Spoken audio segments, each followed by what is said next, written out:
President Zurabiშვili, dear Salome, welcome back to NATO headquarters. It's great to see you here again. And your presence demonstrates once again the close partnership between Georgia and NATO. Georgia is one of NATO's most important partners. We have a close political partnership and strong practical cooperation. Despite the challenges of the COVID-19 pandemic, NATO and Georgia continue to strengthen our partnership. And today's meeting of the NATO-Georgia Commission, we will take stock of our achievements and assess what more we can do together. Last year, we upgraded the substantial NATO-Georgia package. This helps Georgia to implement reforms, enhance its ability to operate with allies, and continue to contribute to our shared security. Our key priorities include secure communications, and actually the President and I discussed that during the meeting today, training and exercises, and enhancing our maritime support and situational awareness.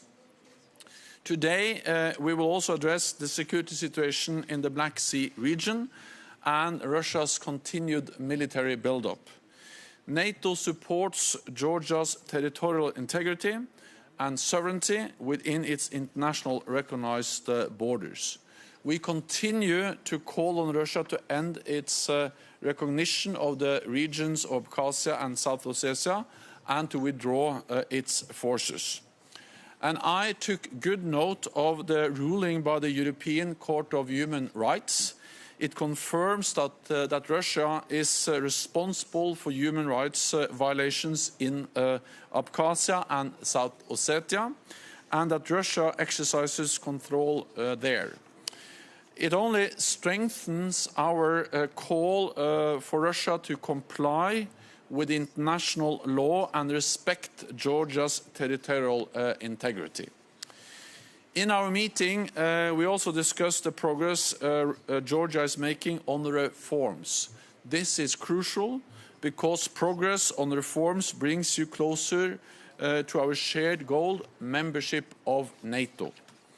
Today, we addressed Georgia's commitment to our rescue support mission in Afghanistan. Georgia has long been one of the largest troop contributors to NATO's training mission. We appreciate the professionalism of Georgian men and women in uniform, and we honor the sacrifices you have made. So, Madam President, de Salome, thank you for being here today and for your strong personal commitment to NATO and to our partnership. NATO's partnership with Georgia makes us all safer and more secure. So please, welcome. Thank you very much, Mr. Secretary General. After almost a year when COVID has diverted most of our attention, has constrained in a way diplomatic activity, time has come to center again on our core interests around our common values of solidarity and our common projects.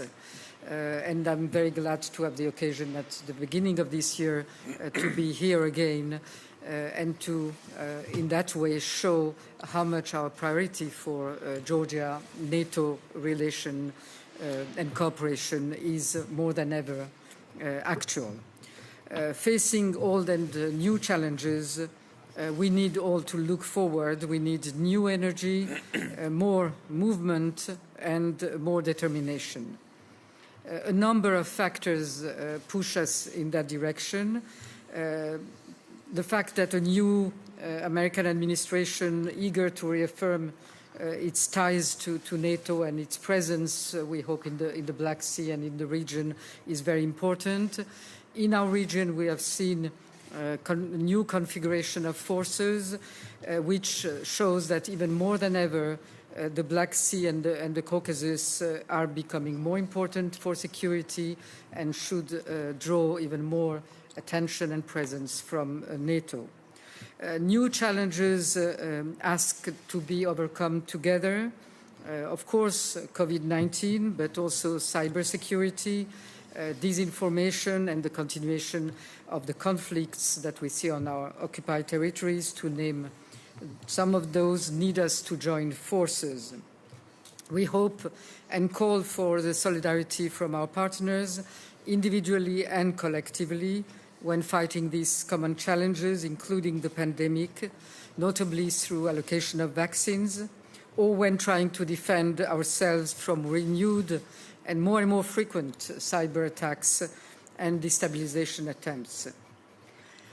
Despite the pandemic crisis, despite the conflict in our neighborhood, despite the occupied territories and the increased provocations and efforts towards de facto annexation, Georgia has maintained stability, not only on its territory, but around it in the region. Georgia has stood firm, has pushed its agenda of consolidating democracy internally through reforms and elections, and has proven once more its resilience. We value the constant support of our partners and of you, Mr. Secretary General, to our territorial integrity, to our sovereignty, and to our strategic orientation. Georgia has continued, thanks to this cooperation, to enhance its defense capabilities, to increase standards and interoperability, and to develop the practical tools that prepare for membership. Georgia values the importance of continued NATO exercises on its territory, despite the constraints of the pandemic, as we have seen in 2020. We value the increased presence in the Black Sea and the port calls. We value the importance of solidarity in taking our share of the burden of collective security through our participation to NATO-led operations. We are more ready than ever to increase our efforts and performances, and are grateful for the trust towards our country's aspirations. The new refreshed SNGP is a demonstration of that, and a valued tool raising the level of our cooperation and tailored to all these new security challenges. But we need more. We trust the recommendations of the NATO 2030 New Era report will be taken up. Aspiring Georgia has shown its dedication to reaching the ultimate objective of integration, and on that path, its resilience in front of the new challenges. Time has come for the alliance to have more solidarity and more audacity. Thank you, Mr. Secretary General.